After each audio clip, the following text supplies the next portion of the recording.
Today I'm going to show you how to remove a virus from just about any iPhone. Here we are on my phone, and the first thing I want to clarify is that when I go here, for example, and search for Safari, I found this image because many of you think this could be a virus, and it's not. A lot of times we visit a website, and we see these kinds of ads popping up, telling us that your iPhone has been infected right now. Please contact us or send us your info. Or just this one here. Your iPhone has been affected and is severely damaged. To fix it, they ask you to install some app. And that's where these viruses really get into iPhones. So we need to keep all this in mind. Just because you enter Safari and land on a page full of these ads doesn't mean you're infected or have a virus or anything like that. They're just pop-up windows programmed by people who run these kinds of sites to cause trouble. Now, having explained that, we need to define what a virus is on the iPhone.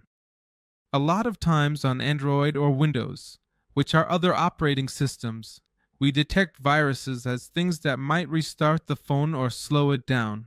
But on iPhone, it can be similar. But what it really targets is your data. It mainly aims to steal all the data we have saved in browsers like Safari. Generally, there aren't apps that bring viruses, unlike Android or Windows, where installing APKs or exe files automatically installs them and starts hacking us. Here on iPhone, Apple is very strict with its apps and restricts many developers from uploading their apps, which gives us a certain level of security.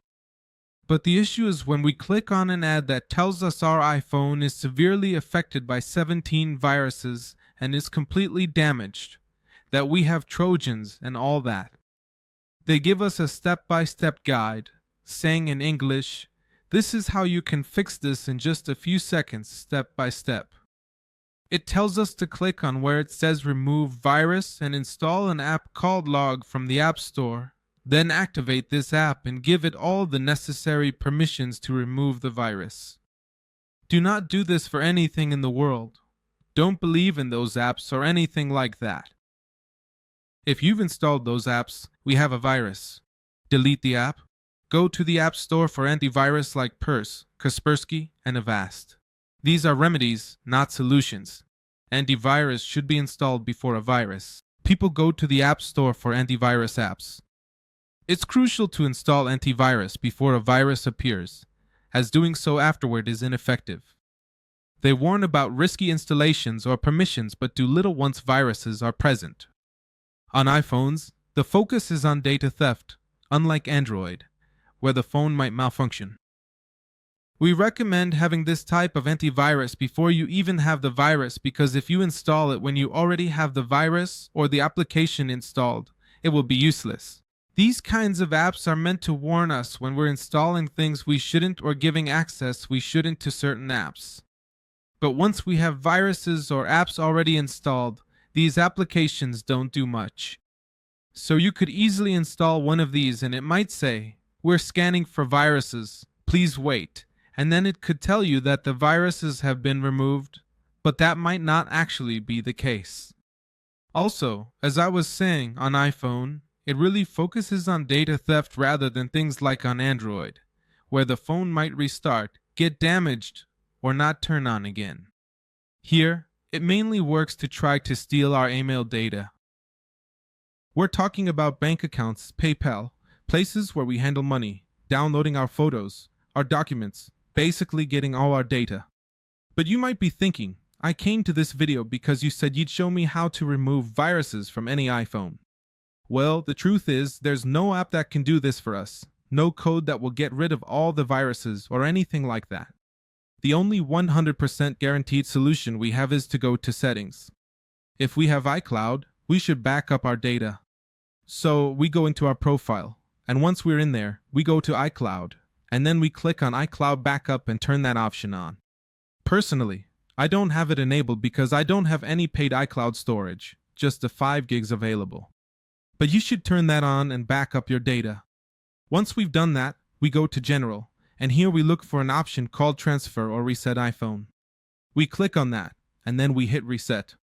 Here, we see all these options: reset all settings, reset network settings, reset keyboard dictionary, reset home screen layout, and reset location and privacy. We're going to reset all settings, which is the first option, because we don't know what data might be affected. So, it's best to reset everything from scratch. Obviously, as I said, if we don't have a backup, we need to make sure to do that.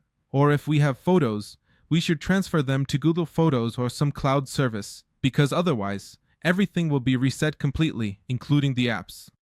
We're basically going to reset the whole phone. Now, this is for something superficial, like if maybe some setting changed the wallpaper or something like that. But if our phone is running really slow, acting up, and we have a feeling that we might actually have a virus, we click on Erase All Content and Settings. This will basically erase everything from our Apple ID, all the apps. The Reset Settings option will uninstall them but leave the shortcuts to reinstall them, while this option will wipe everything. As you can see, our apps and data will be formatted, and if we have any data saved in an app, it will be erased. Our Apple ID will also be affected, including the Find My iPhone option, and if we have cards in Apple Wallet, they will be deleted too, and we'll have to re-enter them. One very important thing I forgot to mention earlier is that if you're sure from the start that you have a virus and that your data has been accessed, the most important thing is to come and completely change your passwords, both the PIN for your iPhone and the password for your email and your Apple ID. But anyway, friends, that's all for today. I hope you liked this video. Remember, if you want to deal with the virus, you have to do it this way. The apps that are usually sold as antivirus for iPhone don't work very well for this kind of situation. So with that said, I hope you enjoyed this video, and I'll see you next time. Bye.